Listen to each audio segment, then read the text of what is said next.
Ministère Bethesda. Ministère Bethesda. Ministère Bethesda. Mais la Bible déclare dans le livre de Job au chapitre 19, verset 26, « Quand ma peau sera détruite, il se lèvera. » Il mit pour qui? Pour ton Dieu. « Quand je n'aurai plus de chair, je verrai Dieu. » Quand tu te dépouilleras de ce corps qui te sert de véhicule dans ce monde, il te dit que tu verras Dieu. Bien-aimé, le temps viendra où tu te sépareras de tout ce qui te lie de cette terre, tout ce qui te lie à ce monde. Le temps viendra où tu abandonneras ce qui t'a été octroyé afin de mener ta mission, de passer ton pèlerinage dans ce monde. Et la Bible dit qu'à ce moment-là, tu te dépouilleras de ton véhicule terrestre et tu seras en face de ton Créateur. La Bible dit, quand je n'aurai plus de chair, je verrai Dieu. Et au verset 27, il dit, je le verrai et il me sera favorable. Mes yeux le verront et non ceux d'un autre. Mon âme languit d'attente au-dedans de moi. Si tu crois en Dieu, tu dois vivre avec l'espérance de continuer de vivre même lorsque tu quitteras ce monde. Si tu es un chrétien, tu dois vivre en sachant que le Seigneur est allé te préparer une place et qu'il reviendra te chercher, comme il est écrit dans 1 Thessaloniciens chapitre 4. Bien-aimé, Job chapitre 19 verset 28, vous direz alors, pourquoi le poursuivrons-nous? Car la justice de ma cause sera reconnue. Il y a des gens qui te condamnent et qui te critiquent aujourd'hui. Le jour où tu seras devant Dieu, tu n'auras plus à te cacher parce que Dieu prendra ta défense. Ton Père qui est dans les cieux prendra ta défense, bien-aimé. Il te rendra ta justice. Il te rendra ton intégrité. Et toutes les diffamations que tu as connues n'existeront plus parce que tu seras auprès de lui. Il y a des gens qui ne croient pas à ce qui est spirituel. Il y a des gens qui ne croient qu'en ce qui est charnel. Bien-aimé, tu n'as jamais vu le microbe. Si personne n'avait inventé le microscope, tu n'aurais jamais cru que le microbe existe parce qu'il est invisible à l'œil nu. Bien-aimé dans le Seigneur, quelqu'un qui a un téléphone qui n'émet pas, il ne peut pas dire que l'opérateur est en panne. Parce que l'opérateur émet. Il y a d'autres personnes qui sont joignables et qui passent des appels grâce à cet opérateur. Mais cette personne qui a un téléphone, qui a un souci de connexion, elle doit faire réparer son téléphone. L'insensibilité ou l'absence de réseau vient de son téléphone et ne vient pas de l'opérateur. L'invisible existe. Dieu existe. Et si tu ne crois pas, le problème se trouve à ton niveau. Il ne se trouve pas au niveau de Dieu parce qu'il y a des gens qui l'expérimentent. Il est écrit dans Job 19, verset 26, rappelle-toi de cette parole. Quand ma peau sera détruite, il se lèvera, il mit pour Dieu, je le répète. Quand je n'aurai plus de chair, je verrai Dieu. Le jour où tu quitteras ton corps, tu verras Dieu, tu le croiseras, tu le rencontreras. Le jour où tu quitteras ton corps, tu auras la preuve de l'existence de ce Dieu dont on t'a tant parlé. Alors prépare-toi maintenant qu'il est encore possible. Ne sois pas comme le riche qui s'est retrouvé dans l'au-delà avec le pauvre et qui a parlé à Abraham pour que quelqu'un aille avertir ses frères afin qu'ils se repentent de la vie qu'ils menaient. Bien-aimés, ces illustrations sont des réalités. Ces illustrations sont des choses authentiques.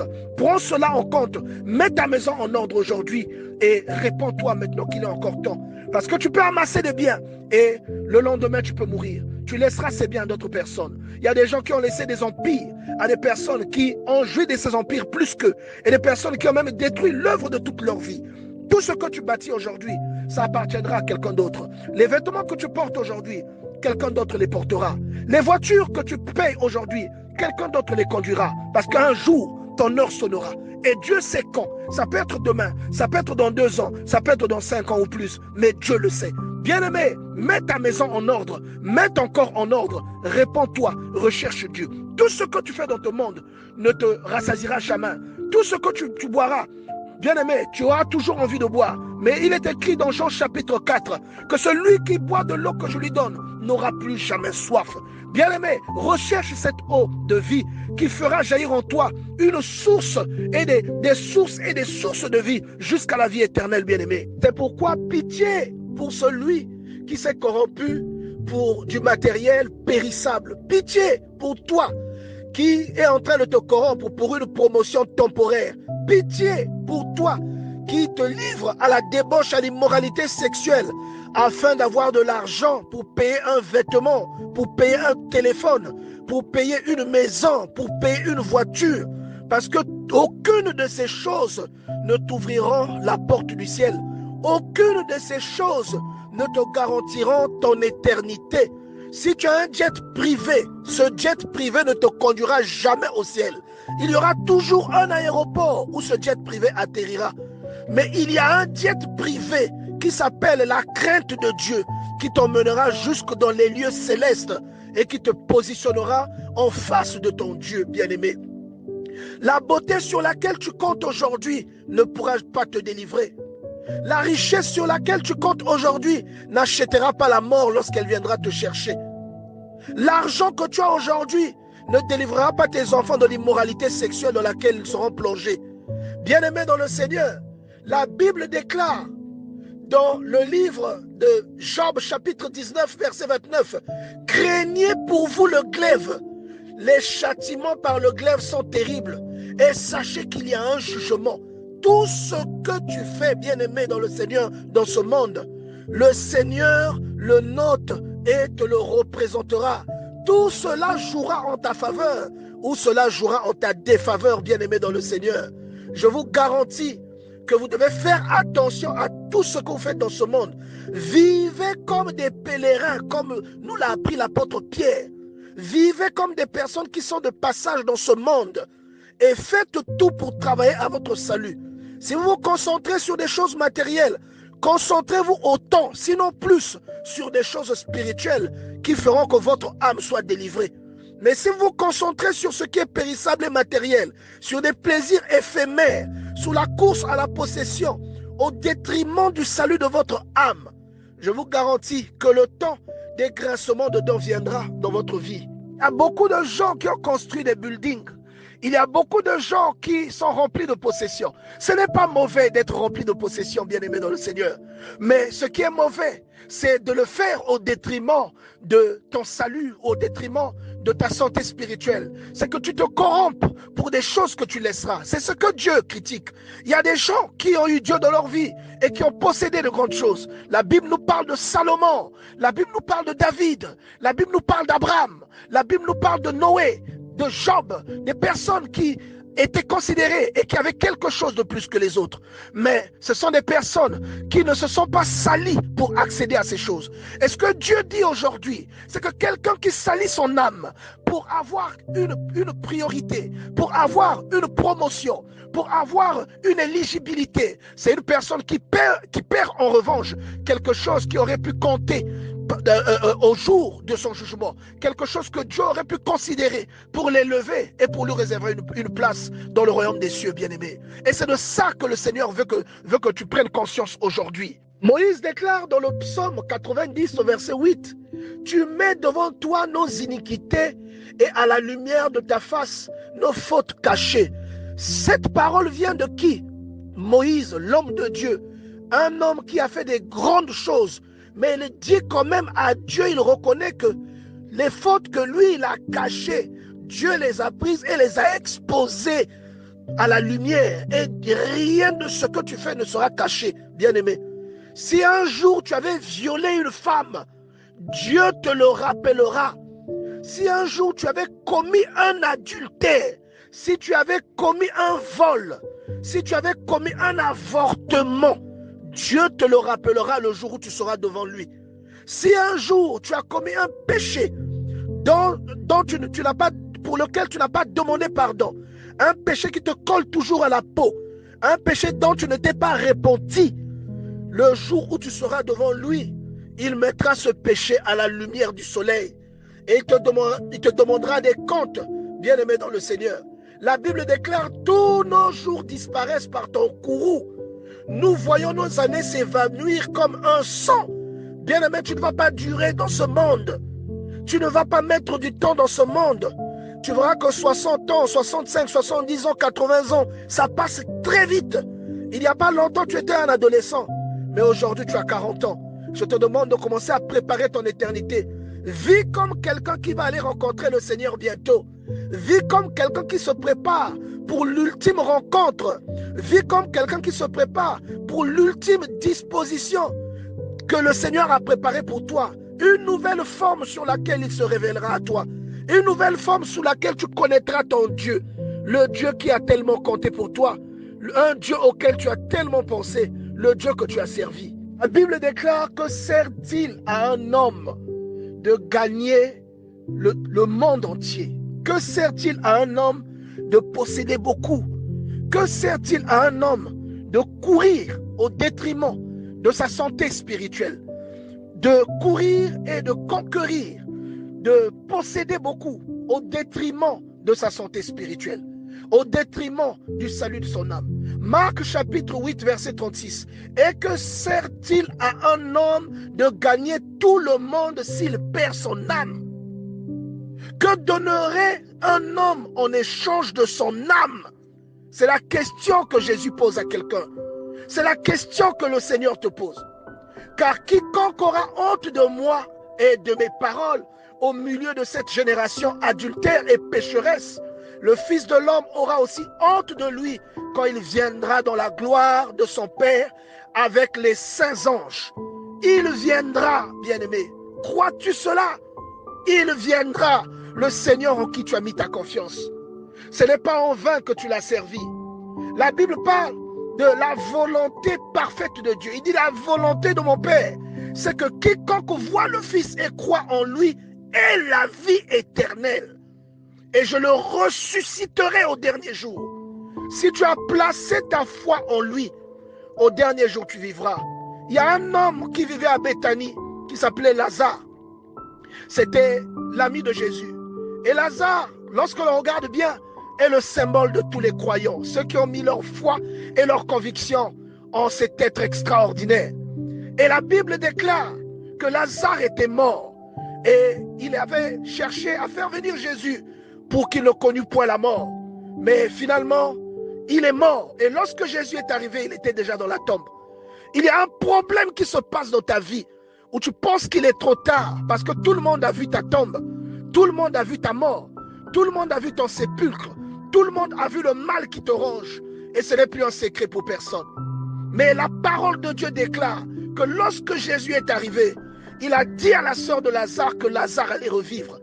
Et la sœur de Lazare pensait qu'il parlait de la fin. Et le Christ lui a dit au verset 25, je suis la résurrection et la vie. Celui en qui tu crois, bien-aimé, est la résurrection et la vie. Et la Bible dit, celui qui croit en moi vivra quand même il serait mort. Vous pouvez aller dans le séjour des morts, mais si vous croyez en lui, vous vivrez et vous reviendrez à la vie. Vous reviendrez à la vie. Est-ce que vous croyez cela?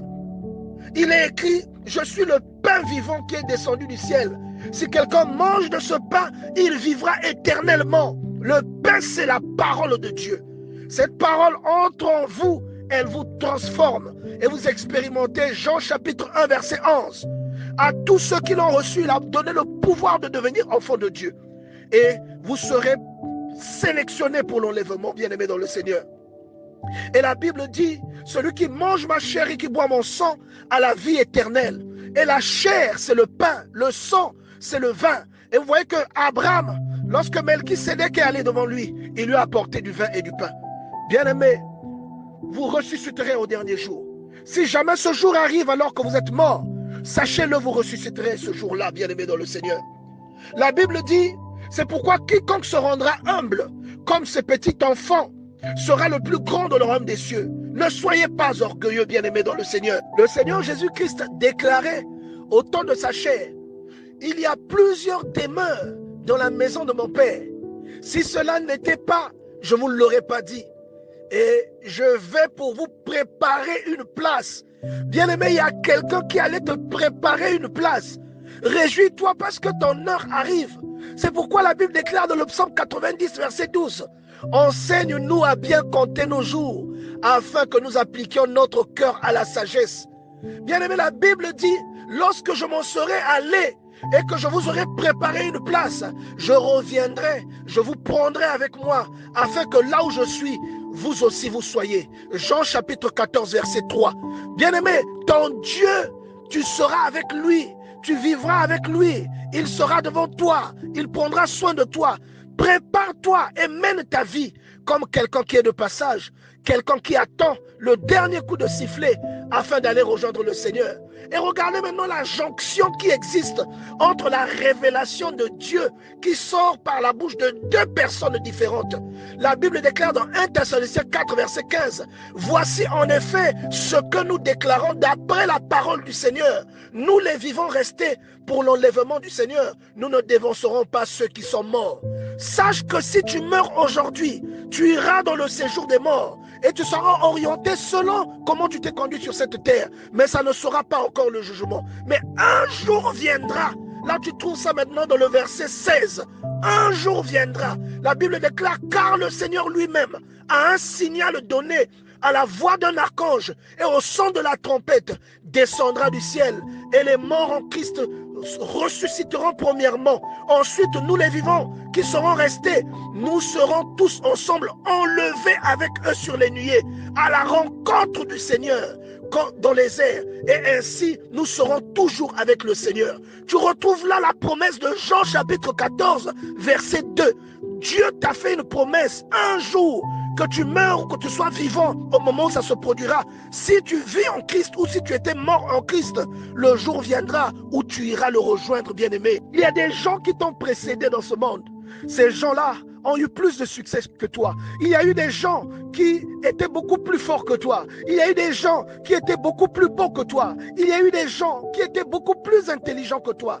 Il y a eu des gens qui étaient beaucoup plus redoutables que toi. Il y a eu des gens qui avaient beaucoup plus de pouvoir que toi. Il y a eu des gens qui étaient beaucoup plus évolués que toi. Il y a eu des gens qui étaient beaucoup plus riches que toi. Il y a eu des gens qui ont eu beaucoup plus de possessions que toi. Il y a eu des gens qui ont servi Dieu plus que toi tu ne le servirais jamais. Il y a eu des gens qui ont fait des sacrifices plus que tu ne les ferais jamais. Tous ces gens-là aujourd'hui sont passés. Ils n'existent plus. La Bible dit ils sont couchés. La Bible dit ils attendent ce jour glorieux. Alors toi aujourd'hui, tu es en train de vivre. Ne te laisse pas tromper par ce que tu traverses. Ne te laisse pas embrouiller par le faux semblant qui est en train de venir dans ta vie, qui brille. C'est une lueur temporaire. C'est une lueur et un éclat temporaire. Concentre-toi et agrippe-toi aux choses qui sont éternelles. Agrippe-toi aux choses qui vont octroyer la vie. Matthieu chapitre 24 verset 30. Alors le signe du Fils de l'homme paraîtra dans le ciel. Il y a quelqu'un qui vit pour n'attendre que ce moment-là. Il y a quelqu'un qui vit, même s'il sait qu'il mourra, mais il sait que même dans la mort, il attendra ce moment-là. La Bible déclare que les vivants ne précéderont pas les morts. La Bible déclare que ceux qui seront morts ressusciteront premièrement pour aller à la rencontre de Dieu. Et nous irons tous ensemble, nous qui serons restés vivants. Ou si nous sommes dans la mort à ce moment-là, ceux qui seront restés vivants ne nous précéderont pas. Nous serons tous ensemble et nous irons à la rencontre du Seigneur. Et la Bible déclare que nos corps seront changés en un clin d'œil. Nous revêterons des corps glorieux, bien-aimés dans le Seigneur. Et la Bible dit, alors à un signe du Fils de l'homme, alors le signe du Fils de l'homme paraîtra dans les ciels. Toutes les tribus de la terre se lamenteront. Elles verront le Fils de l'homme venant sur les nuées du ciel avec la puissance et une grande gloire. Et au verset 31, elle dit, il enverra ses anges avec la trompette retentissante. Ils rassembleront ses élus des quatre vents depuis une extrémité des cieux jusqu'à l'autre. Vous retrouverez là encore 1 Thessaloniciens 4. Vous retrouverez là encore la parole de Jean au chapitre 4 verset 2. Vous voyez que le Seigneur, par plusieurs illustrations, nous a préparés à ce qui nous attend. Voilà pourquoi l'apôtre Pierre déclare, conduisez-vous dans ce monde comme des pèlerins, marchez comme des personnes qui sont de passage, bien-aimés dans le Seigneur. Apocalypse chapitre 1 verset 7. Voici il vient avec les nuées et tout œil le verra. Même celui qui est dans la mort verra ce jour. Il dit celui qui est dans la mort, il verra. S'il est mort en Christ, il sera enlevé. S'il n'est pas mort en Christ, il demeurera là où il est et il attendra le jugement du trône blanc. Alors bien aimé, j'aimerais que tu vives ta vie en étant conscient et en te préparant pour ce grand jour. Alors de deux hommes qui seront dans les champs, l'un sera pris et l'autre sera laissé. Matthieu chapitre 24 verset 40. De deux femmes qui moudront à la meule, l'une sera prise et l'autre sera laissée. Verset 41. Vous voyez? Et la Bible dit, il vient avec les nuées. Bien-aimé, marche et pose des actes pour que tu sois qualifié ce jour. La terre à laquelle tu t'accroches ne te donnera rien, ne te retiendra pas. Un jour, tu mourras. Tu abandonneras le véhicule qui te sert de corps, le véhicule pour lequel tu t'es corrompu. Et tu te détacheras de ce corps dont tu prends ton soin, ce corps qui t'a conduit vers le péché, ce corps qui t'a empêché de craindre Dieu, ce corps pour lequel tu as été insolente vis-à-vis de ton mari, ce corps pour lequel tu as méprisé ta femme, ce corps pour lequel tu n'as pas eu du respect pour tes enfants, ce corps pour lequel tu as trouvé que tu n'avais pas suffisamment de temps pour connaître ton Dieu. Tu l'abandonneras. Ce corps-là ne t'accompagnera qu'un temps. Tu l'abandonneras et tu iras en esprit rencontrer quelqu'un qui mettra à la lumière du soleil toutes les fautes que tu auras commises, bien-aimé. Apocalypse chapitre 7, verset 9. La Bible déclare: après cela, je regardais, et voici, il y avait une grande foule que personne ne pouvait compter, de toutes les nations, de toutes tribus, de tout peuple et de toutes les langues. Ils se tenaient devant le trône de Dieu, l'agneau revêtu, devant le trône de Dieu et devant l'agneau revêtu de robes blanches et des palmes dans leurs mains. Bien-aimés, soyez heureux. Vous ne vous lamenterez plus. Vous ne vous lamenterez plus, bien-aimés, dans le Seigneur. Parce que la Bible dit, ils n'auront plus faim, ils n'auront plus soif, et le soleil ne les frappera plus. Plus aucune puissance ne pourra dominer sur vous lorsque vous serez avec votre Dieu. La Bible dit, ni aucune chaleur ne les frappera, car l'agneau qui est au milieu d'eux, au milieu du trône, les paîtra et les conduira aux sources des eaux de la vie, et Dieu essuiera toutes leurs larmes. Bien-aimés, réjouissez-vous, parce que le temps vient où vous serez avec votre Dieu. Le temps vient où vous laisserez ce monde, vous irez dans la gloire. Le temps vient, alléluia, où vous rentrerez à la maison et vous irez retrouver le Seigneur. Le temps vient où vous serez en face de lui, où il ne fera plus jamais nuit, où le jour sera éternel. Dieu habitera avec vous et vous habiterez avec lui au milieu de son tabernacle, la nouvelle Jérusalem. Alors comment tu te conduis dans ce monde? Est-ce que tu te conduis pour préparer ton éternité ou est-ce que tu te conduis seulement pour jouir de la vie et ensuite pour aller dans l'éternité qui te détruira, pour aller souffrir éternellement? Bien-aimé dans le Seigneur, il n'est pas encore trop tard. Réponds-toi et donne ta vie à Dieu. Ta vie ne durera pas longtemps. Ministère Bethesda. Ministère Bethesda. Ministère Bethesda.